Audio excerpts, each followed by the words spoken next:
اللہ اکبر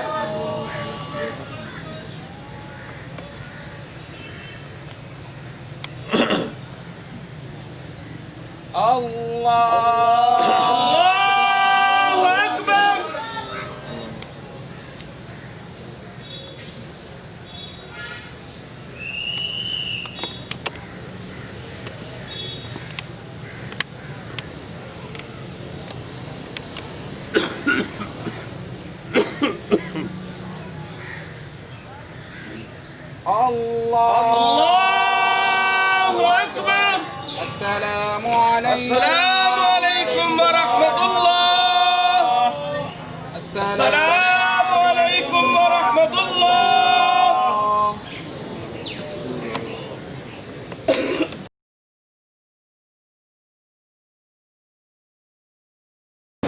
نحمده ونصلي ونسلم على رسوله الكريم اما بعد.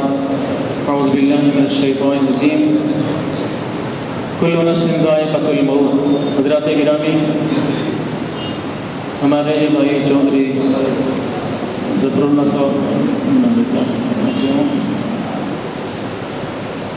چودھری ظفر اللہ رحمۃ اللہ علیہ بڑے نیک اور صالح نمازی تھے، بڑے قابل فخر دوست تھے، اور ان کی ساری زندگی میں نے یہ قریب سے دیکھا.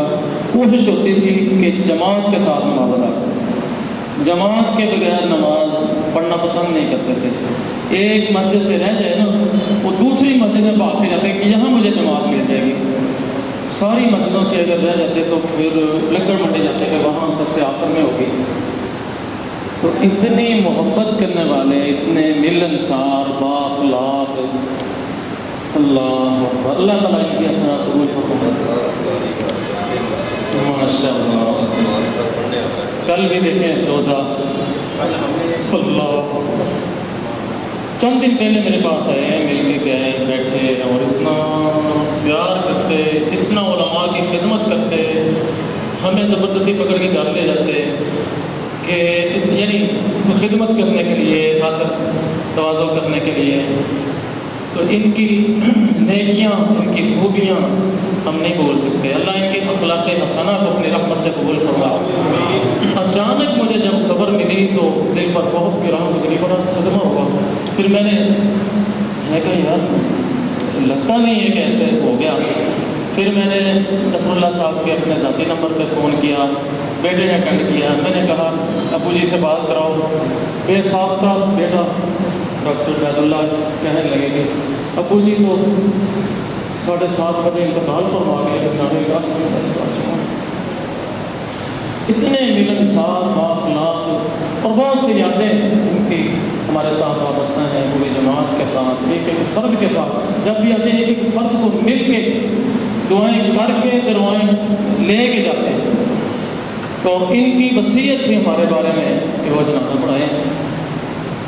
ان کی اہلیہ محترمہ کا بھی میں نے جنازہ پڑھایا ان کے آبائی گاؤں میں. بڑی محبت شفقت کرتے تھے.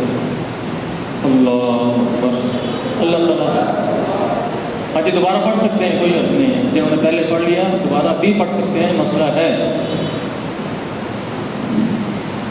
اس لیے سنت کی زندگی کو، قرآن و حدیث کے عین مطابق گزارنے کو پسند کرتے تھے. اس لیے وہ چاہتے ہوتے تھے کہ اس طرح کی نماز جنازہ ہو جس میں سنت کے مطابق زیادہ دعائیں پڑھی جائیں.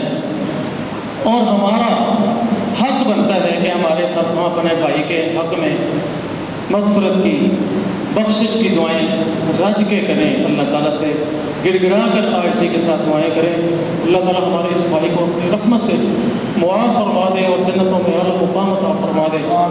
اور ان کے پسماندگان کو، ان کے بیٹے کو، بیٹی کو اپنی رحمت سے صبر جمیل بھی عطا فرمائے.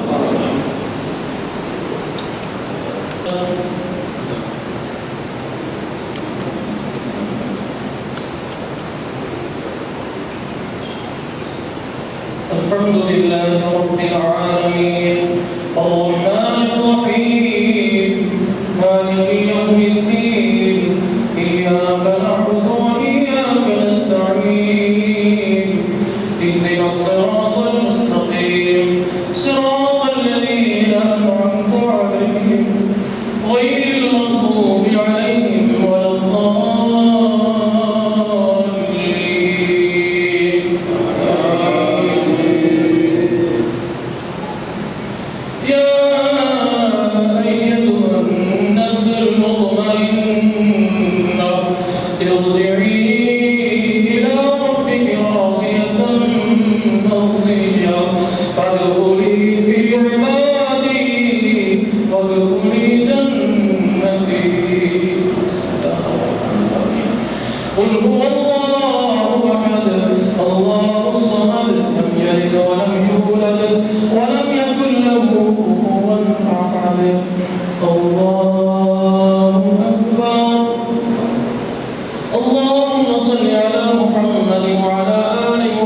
محمد كما صليت على إبراهيم وعلى آل إبراهيم إنك حميد مجيد اللهم بارك على محمد وعلى آل محمد كما باركت على إبراهيم وعلى آل إبراهيم إنك حميد مجيد الله أكبر اللهم اغفر لحينا وميتنا وشاهدنا وغائبنا وشاهدنا وغائبنا وصغيرنا وكبيرنا وذكرنا وانثانا اللهم من اهديته منا فاحيه على الاسلام ومن توفيته منا فتوفه على الايمان اللهم لا تحرمنا اجرهم ولا تفتنا بعده اللهم اغفر له وارحمه وعافه واعف عنه واكرم نزله ووسع مدخله وارسله بالماء والثلج والبرد ونقيه من الخطايا اللهم نقيه من الخطايا اللهم نقيه من الخطايا كما نقيت الثوب الابيض من الدنس وابدله دارا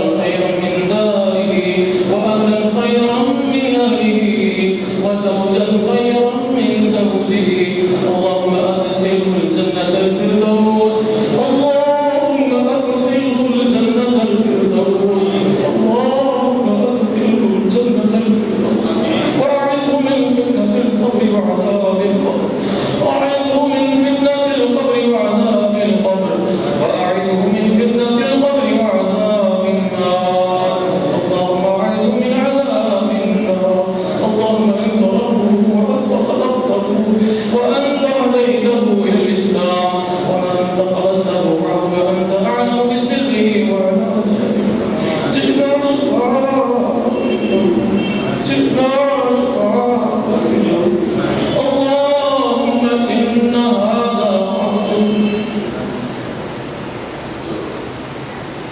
في ذمتك وحفظ جوار رحمتك اللهم إن عبدك غفر الله في ذمتك وحبل جوار رحمتك فقيه من فتنة القبر وعذاب النار اللهم إن هذا عبدك وابن عبدك وابن أمتك كان يشهد أن لا إله إلا أنت وحدك لا شريك لك وكان يشهد أن محمدا عبدك ورسولك تخلى من الدنيا وأهلها وأنت أهل الوفاء والخلق واصبح فقيرا إلى رحمتك واصبح فقيرا إليك واحتاج إلى رحمتك وأنت غني عن عذابك اللهم إن كان زانيا فزكه وإن كان مخطئا فاغفر له اللهم إن كان محسنا فزد في حسناته